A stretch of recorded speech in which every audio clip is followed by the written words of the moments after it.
Blazer Nation, time to save the date. Our sponsoring partner, the Campaign for Black Male Achievement, is hosting their 10th anniversary gala on Thursday, October 18th in New York City. Join CBMA as they celebrate this 10th anniversary and to commemorate a decade of growth and impact, both for the organization and the broader Black Male Achievement movement. Funds that are raised from this gala are going to be used to further expand upon the mission to build beloved communities for Black men and boys, really by investing in leaders and organizations that are improving life outcomes for Black males across the nation. To learn more about becoming a sponsor or to purchase tickets, I want you to hop on over right now to blackmaleachievement.org. blackmaleachievement.org.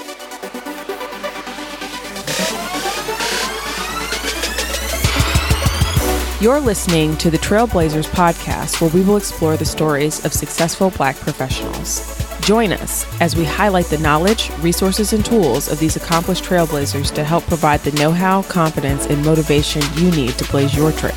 And now, here's your host, Stephen Hart.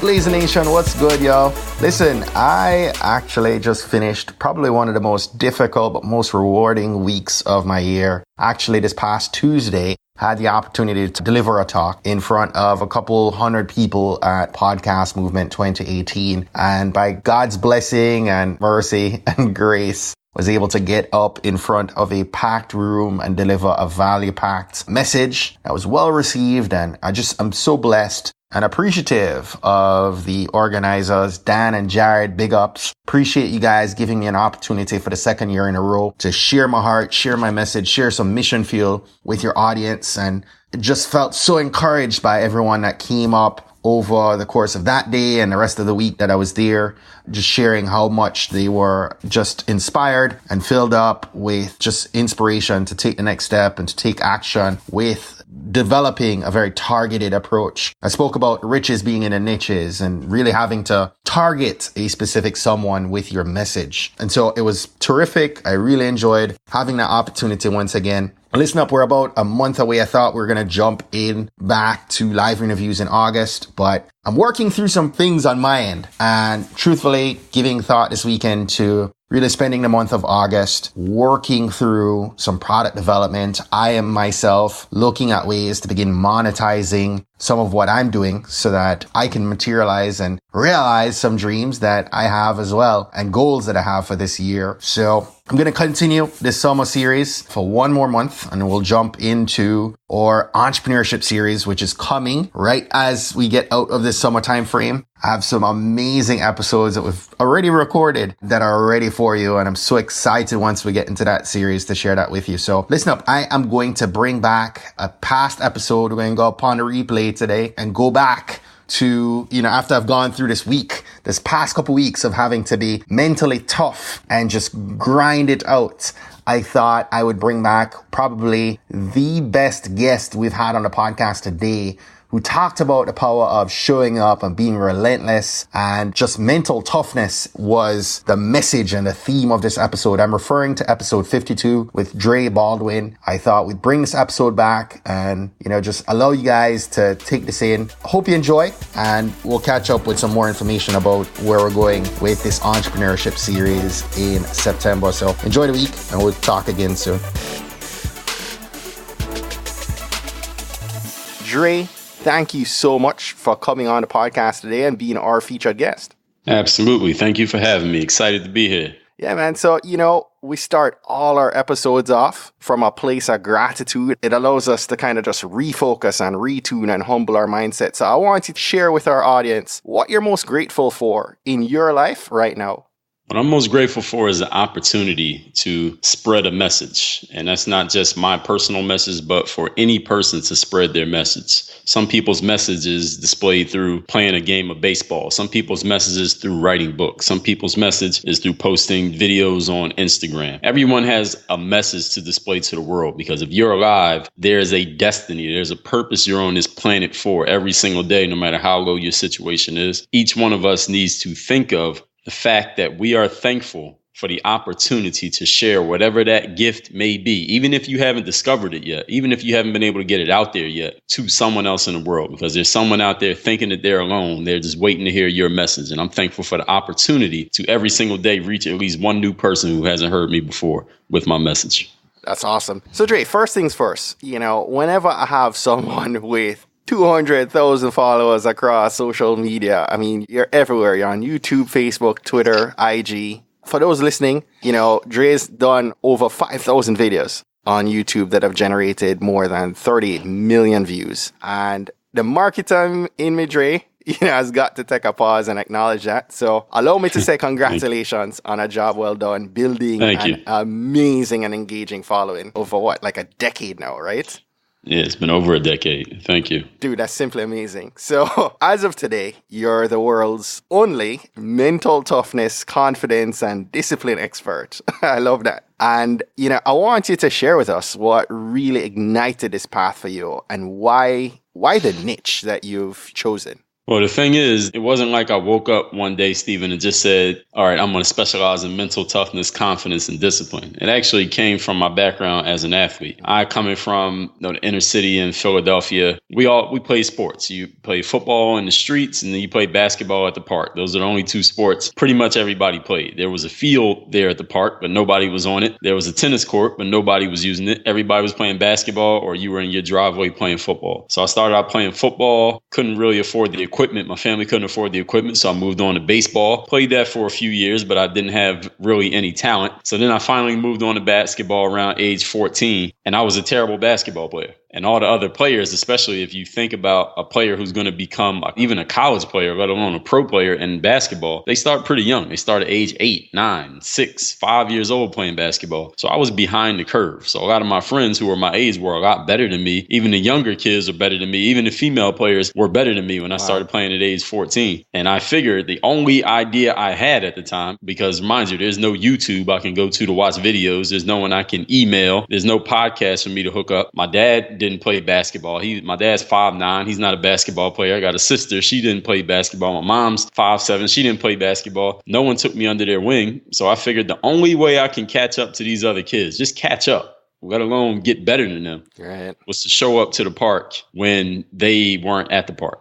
Everyone came to the park in the evenings around 5, 6 o'clock. Everyone was out there playing full court games, and everybody in the neighborhood's a who's who of the neighborhood all at the park. But during the day, in the summer times in Philadelphia, no one was out there because it's too hot. It's 90, 95, 100 degrees out there on the asphalt. Nobody wanted to be out there. So I said, why don't I just come out there during that time and practice by myself? I didn't know how to practice, what to practice. There were no guidebooks. There was no online course. There's no smartphone for me to take with me so I can watch somebody else and then mimic them. Let me just keep showing up and see what I can learn, see what I can teach myself. And I just kept doing that because it's the only option I had. And eventually I started to catch up. Eventually I started to get a little bit better. I started to catch up to those players. And then I realized what my real talent was, which was just to keep showing up over and over and over and keep trying different things over and over and over again until something worked. When I realized that that was my number one talent in life, I just started applying that to basketball, which is the main thing I paid attention to, even up through college. And my game continued to develop. And I went from age 14 starting in basketball to age 18 sitting on the bench as a high school senior to age 23 signing my first professional basketball contract. And that was all through, yes, I was blessed to be 6'4" while my dad's 5'9". And yes, I was blessed to have basketball, the opportunities to play basketball, living 3 blocks away from the park where I grew up at, but I also had to put in that work because there were plenty of players in my neighborhood who had more talent than me who didn't go as far as I went. Most of them didn't even play in college, let alone playing the pros. And that was because I kept showing up day after day after day. And once I decided my basketball career was going to end around 2014, 2015, I started looking at what I had done over the years. What were the traits that led me to getting to where I got to? Absolutely, it was confidence. I had to build up my confidence and even be, quote unquote, overconfident, even what some people may call arrogant, because my confidence far outpaced my ability, far outpaced my achievements many times in life. I would say even to this very day, I would say it still does. I think is a goal every person should have, because the only way you will achieve at a higher level than where you are at is to believe at a higher level than where you are at. And you must believe in yourself more than you believe in anyone or anything else. So I said confidence is definitely something that I needed. And I've mentioned already the discipline, showing up day after day after day, even when Nobody's telling you to show up. Nobody's forcing you to show up. If you decided not to show up, no one would know and no one would care. But I kept showing up anyway. And then the mental toughness to keep showing up even after I got cut from the varsity basketball team as a junior, which is when most players get cut as a freshman, they quit. Then you got a few who quit basketball after getting cut as a sophomore. Then most players, if they don't make it as a junior, they're like, okay, obviously the universe is telling me basketball is not the answer. Right. So let me go find something else to do. I kept showing up. After I sat the bench as a senior in high school and there were freshmen playing more than I'm playing, I kept showing up. When I went to a Division III school for college, which for people who don't understand, Division I is stuff you see on TV. Division II are the guys that you probably won't hear about. And Division III are the people who are like, we play our games under the gym, okay? After I played Division III basketball, I kept showing up. Even after I had to work for a quote unquote regular job for a year after getting out of school, I kept showing up. So that was the mental toughness. And with those 3 traits, I said, you know what? This is what it's all about. And since I already tell people work on your game, that's what I say all the time. It fits perfectly. So that's how all that came together. Those topics of mental toughness, confidence, and discipline. Right. Wow. Dre, is there anything that you wish you knew before you began this journey as the coach and author that you've now become and social media sensation? Anything I wish I knew. I wish someone had told me what I tell young people all the time today, which is start investing in yourself as early as possible. Meaning go and buy a book, one book every month or every time you get paid, however often you're getting paid. Listen to this podcast, the YouTube videos, the blogs, all this free stuff that you can listen to people who have already done what you want to do and acknowledge their experiences are completely free or $10, $20. Like take as much advantage of this as you possibly can because there's so much gold out there. No one has an excuse to be uninformed. So that's what I would tell my younger self. And that's great. You know, really have to take advantage of the resources we have in a digital media, world that we are in right now. So, I want to continue to unleash some tips and wisdom on our trailblazers that are listening in. But Dre, no backstory is complete without sharing some of the roadblocks and challenges and failures that you had along the way. So I'd love for you to maybe tell us about a time that you fell short of a goal or objective of yours. Oh, man, only one time? Okay, let me think of one. When I first started playing basketball, as I kind of alluded to a few minutes ago, I started playing at age 14. I was 8th grade going on into 9th grade, which is when many young people who are going to become college players or even star high school players, they've been playing for several years and they've been being groomed. But I knew I wanted to get into basketball somehow, some way. No ideas, no help, no one taking me under their wing. And I went and tried out for the high school basketball team as a freshman. Didn't make it. Tried out as a sophomore. Didn't make it. Now, going into my junior year, you got to understand, I'm 16 years old. I had just started taking this. I had bought this program that was supposed to help you jump higher. I bought it out of a magazine ad. I don't know if everyone remembers those. There would be an ad in the magazine. And if you liked the product, you would go get a money order for the amount of money it cost. And you would mail the money order to them. And back then, I wasn't even thinking about the fact that they might just take my money and I would never hear from them again. But I mailed them the money order. They actually did send me the program. It was about a 20-page book to help you jump higher in basketball. And that program actually worked. So I started jumping higher. At age 16, I can actually dunk a basketball now. And I'm like, man, this is it. I know that when I get into tryouts, if I go dunk the ball, everybody's going to be talking about, wow, did you see that dunk Dre had at tryouts yesterday? And I know that's going to get the attention of the coach. And I also knew that the greatest player of all time, my favorite player to this very day, Michael Jordan, didn't make his high school basketball team until he was a junior. So I figured, listen, I'm still on track to be the greatest player of all time. All I got to do is go in there and dunk at tryouts and everything's set in stone. So I go to tryouts and a guy who was a year ahead of me, he was about the same height as me, didn't have as much talent as me, but he was a lot physically stronger than I was. This guy he backed me down basically in the paint. You think somebody like, I guess in today's game, somebody like Shaquille O'Neal, everyone remembers him. He wasn't dunking the ball, this kid, but he was just scoring on me because he was too strong for me to keep him from getting too close to the basket. Right. So this guy scores on me about 5, 6, 7, 8 times in a row in the tryouts, in front of the coaches, in front of all the girls, in front of everybody trying out for the basketball team. So instead of me getting on the Michael Jordan path that day, I was the laughing stock of tryouts. Right. And everybody at school was talking about it the next day, even people who weren't there. Even people who didn't go to my school would see me weeks later and say, Dre, I heard what happened at tryouts. And at that point, for the next week, I was really considering what else could I do besides basketball? Because obviously after 3 straight years of trying this, and then on the year that I was supposed to be doing my best, I actually did my worst. I figured this was a sign from the universe that this obviously is not meant to work out. So what I started doing for a week is I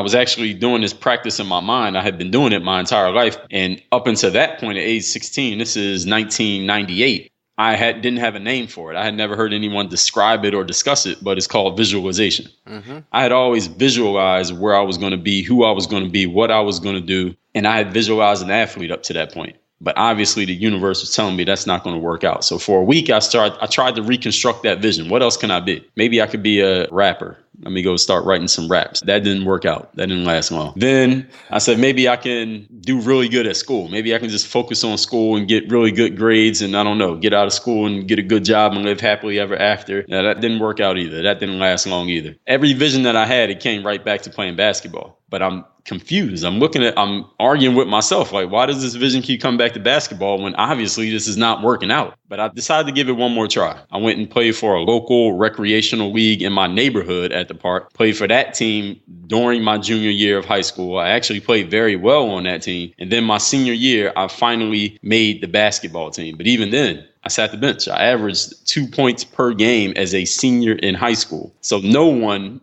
in that school, no one in my family, no one in my neighborhood, no one was looking at me and saying, this guy's going to go somewhere with basketball. Everyone pretty much figured, okay, you had your 1 year playing high school basketball. Congratulations, you made it. Okay, now put the high tops away and go figure out what you're going to do with the rest of your life, because it ain't basketball, obviously. We can see that.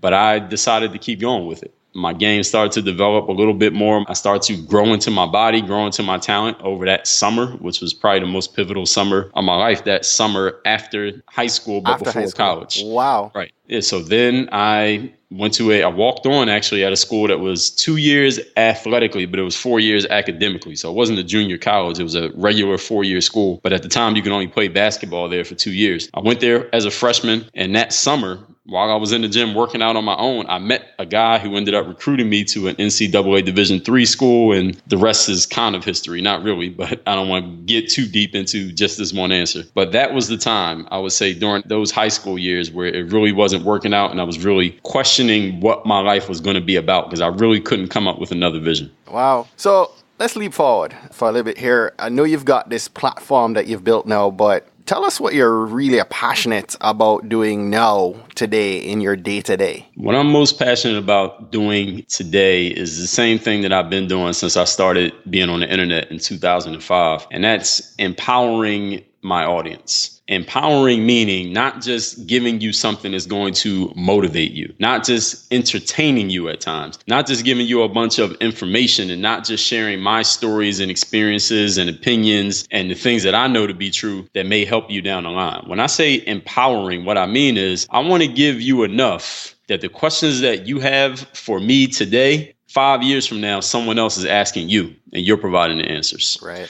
Empowering meaning I want to put you in a position that you're going to look at my stuff now, and this is something that happens to me to this very day. I get 24-year-old kids coming to me and they say, hey, Dre, listen, I just got my first job in IT sales. I just got out of college 2 years ago. But when I was 16, 17 in high school and I thought I was going to the NBA, I used to watch his stuff every day, man. And the stuff, I want to tell you that the stuff that I learned from you back then, even though I don't play basketball anymore, it still applies to my life to this very day. Wow. The motivational things you said, the stuff about discipline, the stuff about showing up every single day, the mental toughness I developed just listening to your message every day, that stuff still applies to me this very day. And they tell me, I tell my little brother, he's 12 years old, I say, hey, I know there's a million guys doing basketball on YouTube now, but listen, watch this guy, because his stuff is not just basketball. It's life stuff that matters to everybody. So the main goal I have now, the main passion when it comes to an audience is to empower as many people as possible so that when they become super successful, they can say, listen, when I was 21, when I was 27, when I was 16, I was watching this guy online or listening to this guy named Dre all day. And the stuff that he shared really helped me get through this difficult situation, helped me get through college, helped me get through not making the basketball team all through high school, helped me get through my first business failing. It helped me get through those challenging times in my life. And I'm glad I had that guy around, even though I never met him before, because he was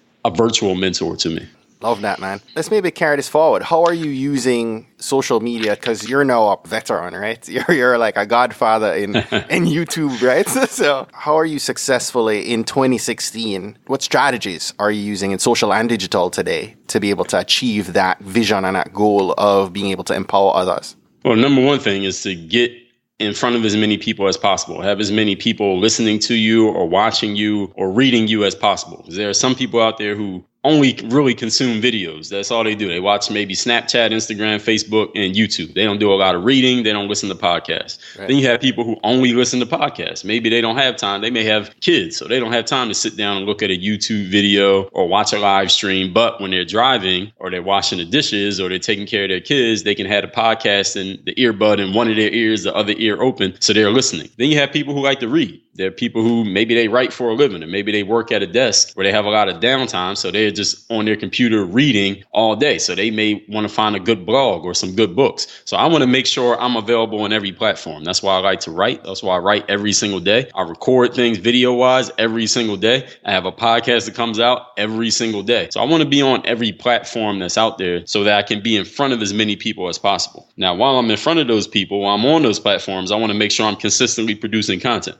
So as I said, I blog, I have something coming out on my website every single day, podcast every day, YouTube videos every single day, live streaming almost every day. Wow. And then all the new platforms, I always make sure I jump on them. So I'm on Snapchat heavily. I use Instagram every day. I'm tweeting every day. So I'm on every platform to make sure that wherever people are, I'm there. Now, if my message happens to not be for them, that's fine, but it's not because I'm not available. Let's put it that way. Right. I want to make myself available to as many people as possible on every possible platform. That's awesome. But I can almost hear some of my listeners, some of the folks listening, making an argument to say, well, you happen to time social just right. You have hundreds of thousands of followers, right? Tens of millions of views, and you have the time now to be able to do all of this. So for someone who's maybe working a full-time gig, trying to start a side hustle toward their goals and their passion, let's maybe start to begin to frame the right mindset needed to take that leap forward. Where do you begin, as you would say, to work on our game? Okay, number one thing is we have to find out what is the message this person is sharing. What is the value that you're bringing to the marketplace that's not already there? Because there needs to be a void being filled. What need are you taking care of? So the first question is, what is your message about? Because when you're clear on what your message is about, usually it's something that, number one, you care about because you have some experience in it. You have some passion about it. Number two, you have some experience. As I just said, you've been in it. You've been doing it for some time because it's your expertise. You probably have to have been doing it. And number three, you know a lot about this topic because that's the only way you're going to get passionate. And if you do something long enough, even if you hate it, you're going to know a lot of stuff about it. So now once you're clear on what that topic is, now you need to sit down and brainstorm. You need to take everything out of your brain that you know about that topic and get it down on paper. Put it in Evernote, write it down by hand if that's what you like to do. Whatever way you like to take notes, write down every single thing you know about that topic. And what I'm explaining to you here is the exact process that I used to start that 5,000 videos that I have on YouTube. I said to myself, listen, I'm going to the gym every day. I go to the gym every day, even when I didn't own a camera. But now that I'm here on YouTube and I can start to build maybe an audience doing this, let me just write down every single thing that I've ever done to work on my game in basketball. And I mean every single thing. And now every day I'm going to go in the gym, I'm going to take my camera and I'm going to record at least one of them every single day. And I'm not talking a 30-minute production with a 2-day back-end editing. I'm talking 30-second to 2-minute videos with very little editing done on free software that comes with your computer and then uploading it straight to YouTube. That's how I started. Now you can take that same idea, whatever you recorded on video, now write it down. Now you have a blog post. Now you can take that same idea and explain it audio wise. Now you have a podcast. Right. And now you can take 100 of those videos, 100 of those videos that you wrote out. Now you have a book. And you can just keep expanding this. You can what do they call it? Cross, I forget the word. Not cross promotion, but there's a certain term that I'm not thinking of. It's slipping my mind, but when I think of it, I'll say it. But taking that same piece, that same idea, and you can spread it across every different type of platform, and it can expand into everything. Right. So as long as you're an expert on something, you know a lot about something, you can do this on all platforms. Now, I love that, man. And that's so true. I mean, that's so real. Like, there's no excuses to not being able to do that, right? There's no need for money, and it takes very little time once you kind of have that framework in place. Exactly. Yeah, no, I appreciate that. What advice would you give to the aspiring trailblazer that's wanting to really rise above the norm in the coming year? Well, anyone who wants to rise ahead in 2017, the coming year, you need to start today. You need to get a jump start, because anyone who decides on January 1st, now I'm going to work harder, now I'm going to start building this business, now I'm going to fill in the blank, whatever it is that people come up with they're going to do in the new year. If you wait till January 1st, you're already losing a race, because you're running with all the regular people. You're running with all the people who are in the middle of the pack. And you don't want to be caught in the middle of the pack, because even if you win the race, only people you beat are the normal, the average people. You got to start now. You got to start ahead of the pack. So when January 1st hits, you already have your feet moving. You're already sprinting on the treadmill while everybody else is walking and getting themselves warmed up. So that's the first thing. I wanted to ask you have so many different platforms that you're in, and I'm sure your approach with as many followers as you have, there's a lot of noise, right? How are you able to make decisions to be able to separate what's essential, like what's most important, from the non-essentials? When you say noise, you mean coming from my audience, talking directly to me, or someone else? Your audience, people trying to partner with you, all these different platforms that you're on, and trying to separate just the busyness of it all. Well, the number one thing is I keep myself as open as possible. Do you? Usually as open as possible. Someone comes to me and says, hey, Dre, would you be a guest on my podcast? I'll almost always say yes. Actually, I don't think I've ever said no when someone asks me to be a guest, because there's someone listening to their podcast who's never heard of me. So that's helping me reach my objective of reaching as many ears as I possibly can. When it comes to people engaging with my content, let's say me doing a live stream video or posting something on any platform and people leave comments. If someone goes as far as to leave a comment, I always at least look at what the comments are, and I reply to almost every single comment that I get, depending on the platform. The only platform where I sometimes don't reply to every single comment is YouTube. The YouTube comment section can get kind of crazy.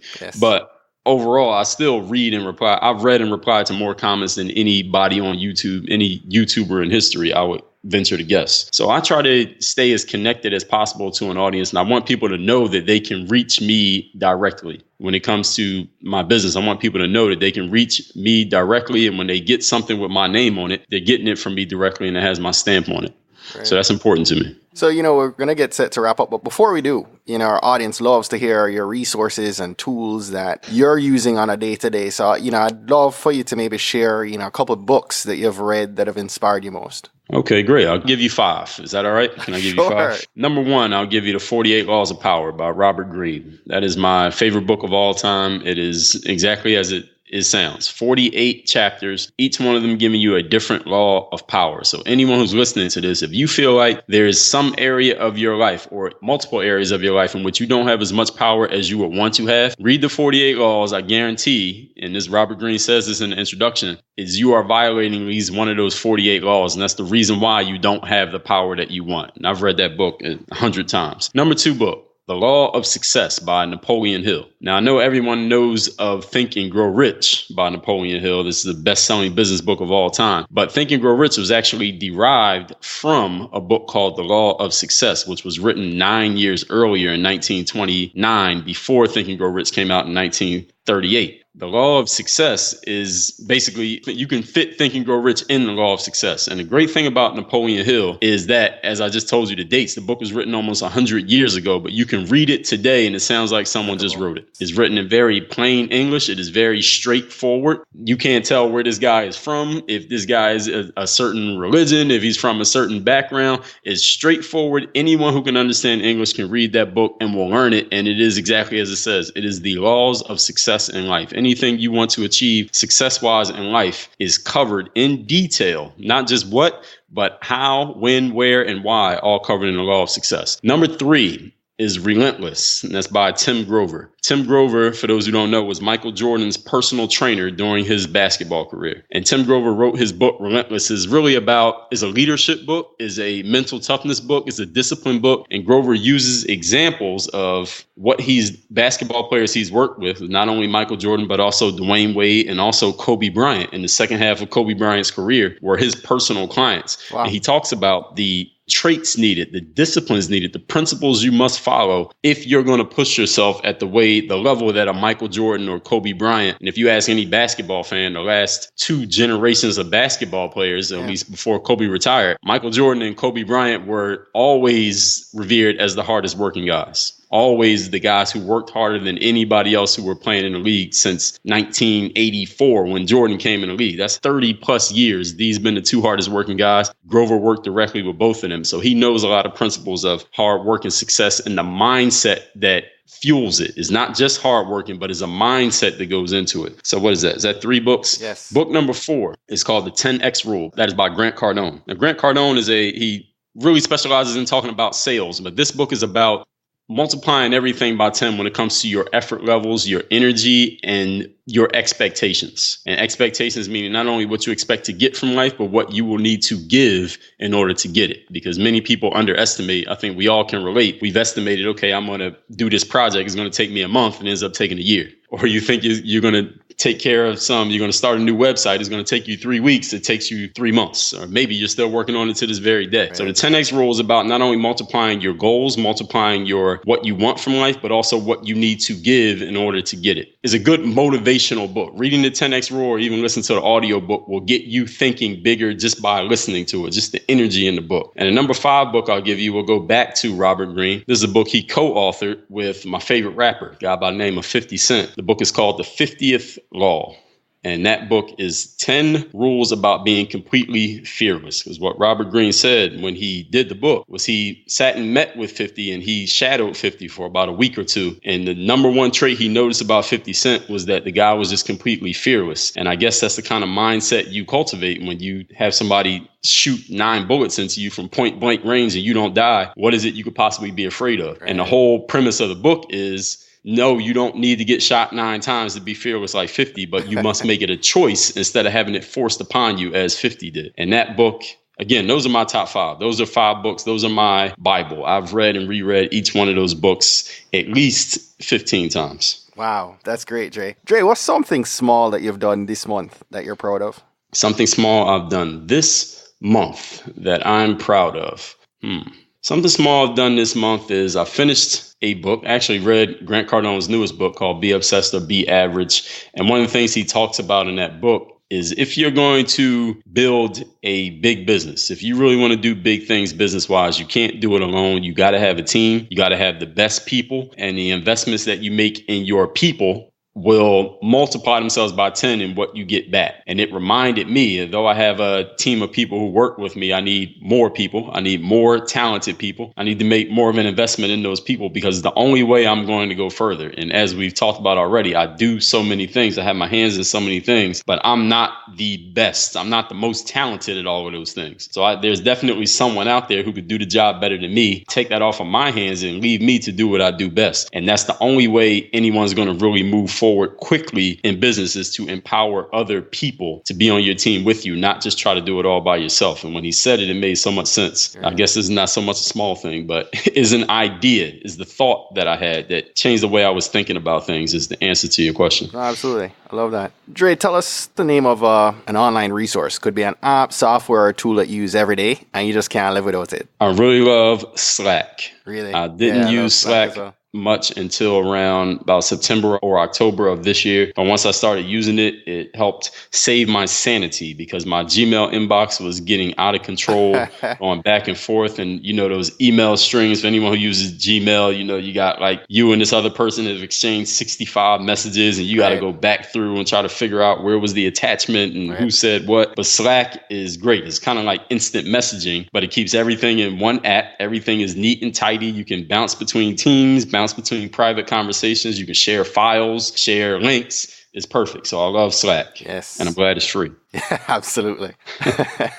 Dre, I'm listening to you, man. You're a ball of wisdom. And, we haven't even gotten into you being an author and all the books you've written. And I find myself at the end of this conversation, trying to understand your why. I'm really puzzled by how you do so much, man. And you're a young guy with a ball of wisdom. Like, why? What's pushing you? I have many motivations. I mean, one of them, as I spoke about earlier, is to empower as many people as possible. And another one is to make sure that everything that I have in me, I get it out so that other people can benefit from it. Other people can learn from it. Other people can be empowered by it. And to make sure I'm putting it out there in as many different ways, through as many different avenues to reach as many different people. Because there are some people who don't watch YouTube, so they need to read books. And there's some people who only watch videos, so I got to be there. There's some people who just want to hear that audio, and maybe, who knows, 10 years from now, everything will be virtual reality. So I'm going to have to be there. So I want to get everything that I know, everything that I've experienced, all my opinions, all my knowledge, all of that stuff out into formats which other people can consume, so that 100 years from now, the same way we're sitting here talking about Napoleon Hill and everybody's heard of this guy, even though none of us met him, probably. I want people to be talking about, I want people to be mentioning my name, because we're all going to be dead a lot longer than we're going to be alive. So I want to leave a legacy behind in my name so that people are talking about me even when I'm no longer around, and they're talking me up even though they never met me before, because they know the value that they got from something that I created in 2016 or 2007 or 2012 is still providing benefit to them in the year 3000. That is a major motivation for me. So all the knowledge that I have, all the ideas that I have, anyone that hasn't come to fruition yet, that means I need to get up in the morning and get to work. So is that the fuel that is pushing you beyond your comfort zone, if you will, to be able to always be seeking more wisdom, to be able to have your cup full to pour back out to others? Absolutely. That's something that matters to me. And I also want to make sure that I want people to understand that there's a clear difference between what Dre Baldwin has brought to the table in all platforms versus what any other person, any fill-in-the-blank person you can name has brought to the table. Because, yeah, somebody else may have YouTube, but they didn't write any books. Somebody else may do live streaming, but they didn't play basketball. And someone else may do this, but they didn't do this other thing. So I'm going to make sure that I'm in as many places as possible so that wherever you look, you're going to see my name. Same way you see Google, you see Coca-Cola, you see Starbucks every corner. I want you to see my name wherever you look if you're talking those topics that I focus on. Dre all day, people. Dre all day. This is good. Dre, I'd love to invite you as we wrap up here. I want to invite you to share one action that all these aspiring trailblazers should commit to this week to help them blaze their trail. Absolutely. Get a pen and paper, or if you prefer digital, open a notes app on your tablet or your smartphone, Evernote, whatever you got, right? Send an email to yourself, doesn't matter, and start writing down every single thing you know about the area in which you are most knowledgeable. So if you are basket weaving, then write all the best products to make baskets, the needles you use, the threads, the different colors, where to buy the stuff from, how to actually make it, how much time does it take, who you learn from, what are some great resources, what stores, what arts and crafts stores to go buy stuff from. Write down the topic title of every single thing you know about the area of expertise in which you are the most expert in, of just what you know. So whatever's number one for you, everybody has a number one something, whatever it is. I don't care if it's procrastinating. If that's what you're an expert in, then write it down. Write down everything you know about it. And once you see how many items you have, all right, there you have your YouTube channel. There you have your blog posts. There you have your podcast. There you have your first book. There you have your first online course, which you can sell. There you have a workshop. There you have a keynote speech. Whatever it is you haven't put out yet with the excuse of you don't know what to talk about, the problem is now solved. Dre, you're coming back on the podcast, right? Absolutely. We'd even start talking about the separation of what is free from what is sold. Oh, I love to talk about that. So stay tuned, people. Dre, tell us before we wrap up here, tell us how we can stay connected to you. My website is, I'll give you 3 places. My personal website, everything you want to know about me, probably more, is dreallday.com. All my programs, books, courses, you can find at workonyourgameu for university, workonyourgameu.com. And I'll give you one social media is Snapchat. My Snapchat is at Dre Baldwin. But if you go to any of those platforms, you'll see where else I'm at, or just Google me. I'm all over the internet. Appreciate that, Dre. Dre, thank you so much for coming on the podcast today. I really appreciate the wisdom, man. You're a young guy with just an old soul, man. Well, I appreciate it. Thank you very much for having me. Yeah, man, most definitely. I'm excited to kind of see where career and your journey takes you in the years ahead. So we'll definitely stay in touch with you, and we're happy that you're now part of the Trailblazer family. Most definitely. Well, that's it for today. Thanks again for listening to this episode of the Trailblazers podcast. I'll be posting links to all of today's book recommendations and links mentioned on our show notes page at tbpod.com. If today was your first time listening to the Trailblazers podcast, I just want to extend a warm Trailblazers welcome to you. We're so happy to have you here, and we encourage you to go ahead and hit that subscribe button in your favorite podcast app. Go ahead and browse through some of our past episodes to keep the knowledge flowing. If you're a fan of the podcast and today's content, and you're maybe already subscribed to the podcast, please continue to share and invite your friends, your family, your colleagues to listen to an episode that you think might impact them most. We believe that someone listening to these inspiring stories will be moved to make significant changes that will have generational impact for many others, both now and well into the future. Don't miss next week's episode. New episodes are released each and every Monday by about 5 a.m. Eastern. Trailblazers, jump off this podcast today. Go find a way to rise above, go way beyond, and keep blazing your trail. Cheers.